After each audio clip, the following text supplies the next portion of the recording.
پیارے بچوں، یہ کہانی ایک میٹھی اور مزیدار آئس کریم کی ہے جو کہ بچوں کے دلوں کو چھو جانے والی تھی۔ پیارے بچوں، ایک دن ایک چھوٹے سے شہر میں ایک میٹھی آئس کریم کی دکان تھی۔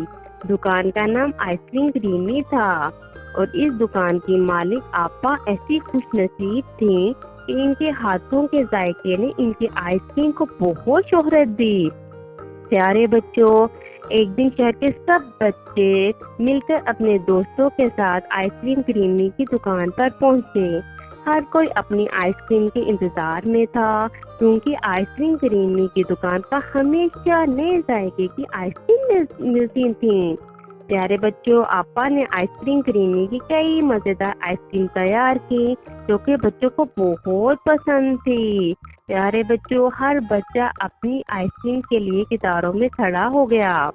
پیارے بچوں، ایک بچہ جس کا نام علی تھا اپنی آئس کریم کی طرف اشارہ کر رہا تھا۔ وہ نیلے رنگ کی بلو بیری آئس کریم کی طرف اشارہ کر رہا تھا۔ پیارے بچوں، آپا نے تیزی سے بلو بیری آئس کریم چمچ کے ساتھ علی کو ایک آئس کریم بول میں ڈال دی۔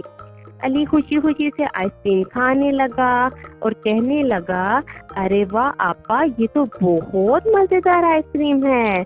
آپا، آپ کی آئس کریم سب سے بہترین ہوتی ہیں۔ آپا خوش ہو گئیں کہ ان کی آئس کریم کی تعریف کر رہے ہیں۔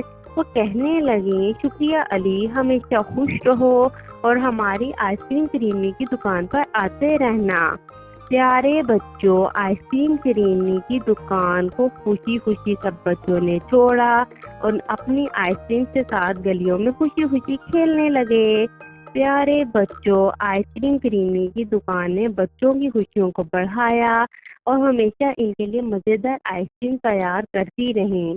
پیارے بچوں، یہ کہانی ہمیں یہ سکھاتی ہے کہ میٹھی چیزوں کے ساتھ دوسروں کو خوش کرنے کی خوشی دگنا ہوتی ہے۔